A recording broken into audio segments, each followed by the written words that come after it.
Pag-usapan natin ngayon yung pagka-disqualify ng COMELEC or pagkatanggal ng kanyang pangalan sa balota. Itong si Nene Bacale, ang makakalaban sana ni Congressman Martin Romualdez sa 1st District sa Leyte. So, klaro naman yun. Walang pangalan sa balota itong tumatayong kalaban ni Speaker Romualdez. So, anong gagawin ni Tita Nene Bacale? Kakasuhan ba niya ang COMELEC, si Martin Romualdez? Pakinggan natin itong vlog ni Ako Kabibig. Then mamaya, dagdagan ko ng reaction. Ano ang nangyari? May sample ballot ngayon para sa Tacloban City pero wala yung pangalan ni Nene Bacale, ni Tita Nene Amago Bacale na ang kalaban ni Martin Romualdez sa 1st District ng Leyte. Si Bacale, ito yung inendorso ni Pangulong Duterte, biglang nawala sa listahan. Bakit solo na lang daw ang pangalan ni Martin Romualdez?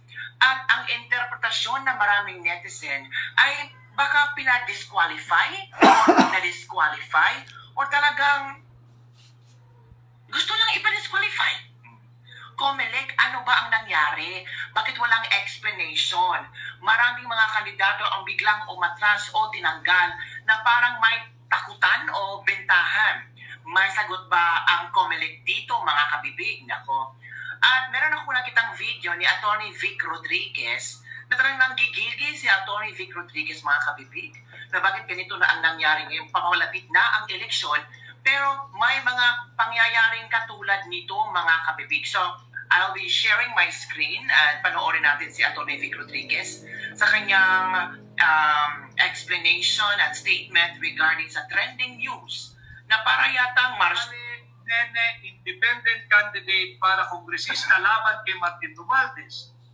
Siya raw po ay disqualified at nalaman lang niya ito kahapon at hindi po siya officially notified ng COMELEC. Bastusan na po ang ginagawa pati ng COMELEC. Hindi binigyan ng notice yung tao na meron palang oposisyon doon sa kanyang pag-transfer ng kanyang distrito. Basic po iyan sa ating saligang batas, yung due process at equal protection of the laws. Naglabas ng pahayag ang COMELEC at sila'y nagsabi, ito ang certified list of candidates. Kasali po si Nene Bacale, kandidato for congresswoman, kalaban ni Martin Romualdez. Hindi po talaga marunong lumaban ng malinis at patas ang ating mga nagpapahirap sa bansa.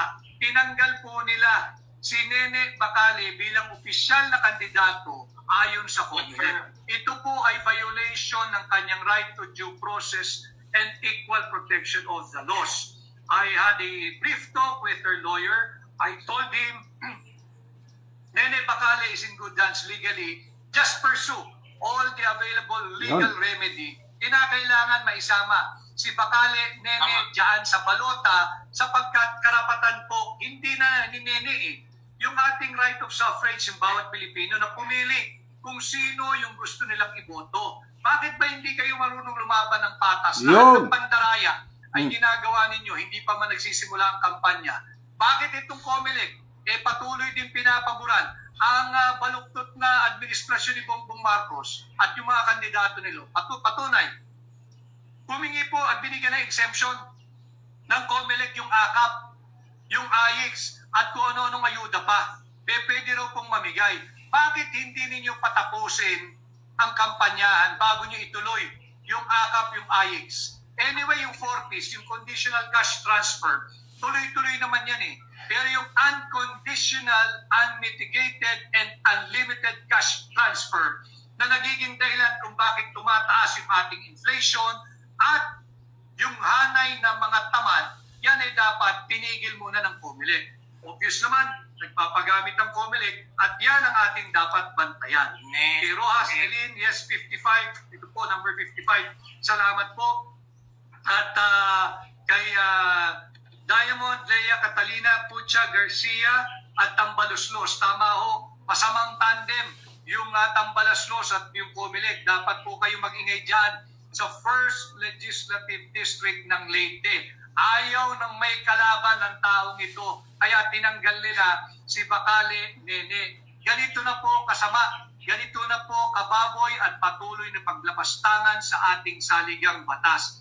Basta-basta na lang tatanggalin ang isang kandidato na tinanggap naman po ng maayos ng komisyon ang kanyang certificate of candidacy. Ito po yung kopya.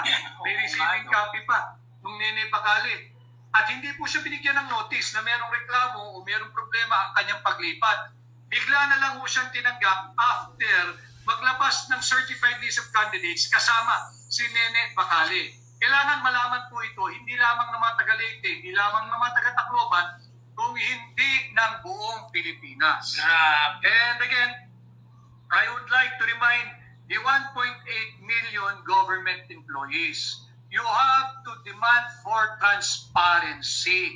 It is time to demand for accountability. As the Bongbong Marcos administration, nasaan yung 2.3 billion pesos hard-earned money mandatory contribution ninyo? Bakit linagak ng GSIS sa 3 listed company na lugi, na hindi nagbibigay ng dividendo, na walang viable economic and profitable activity? Ito po ay more than plunder. 2.3 billion na po ito eh. Very systematic yung pagkuha ng pera ninyo.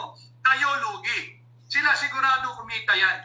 Yung kumpanyang pinasukan ng pera, kumita din po yan. 2.3 billion pesos yun eh. So ito ho yung ating mga dapat pinag-uusapan.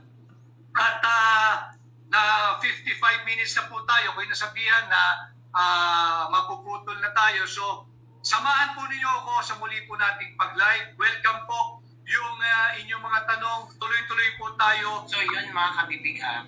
So yun ang nangyari kay Nick. So yun, sabi ni Atty. Vic, Nene Bacale is in good hands as far as her lawyers are concerned. Dahil abogado na yan, gagawin nila lahat ang necessary legal remedies. Kasuhan ba yan o ano. So, panahon na para mag-ingay, ano. Ito, may post din si Dr. Lorraine Badoy tungkol sa bagay na yan, nangyari sa 1st District of Leyte. Sabi niya, is Tambi behind this? If he is, then it seems like Tambi doesn't even have enough guts to take on an ordinary citizen, someone with no machinery, no trillions to buy votes. So, he's not sure that the people of Tacloban will vote for him. He's threatened by a small woman. Ha ha ha. Oh my, so funny. He cannot muster the measly 100,000 plus votes to win, but he's been their congressman for decades. So he must know he's going to be voted for again, unless he just kept on buying votes or threatening people left and right, so that's the only way he knows to win an election. So, yun po.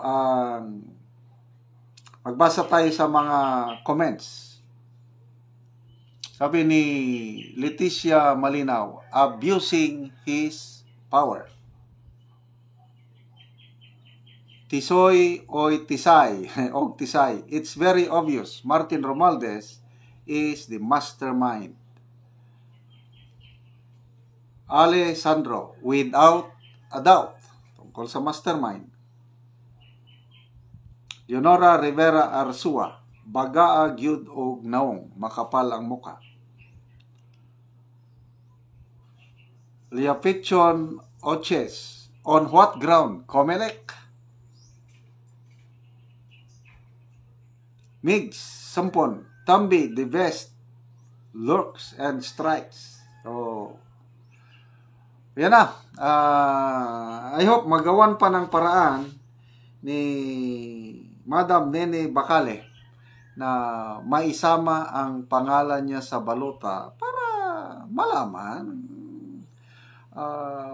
karapatan ng taong bayan sa Leyte na may pagpipilian, hindi yung iisa lang. Total, tagal na nila dyan na sila ang namumuno. Kung mahal sila ng taong bayan, mananalo sila.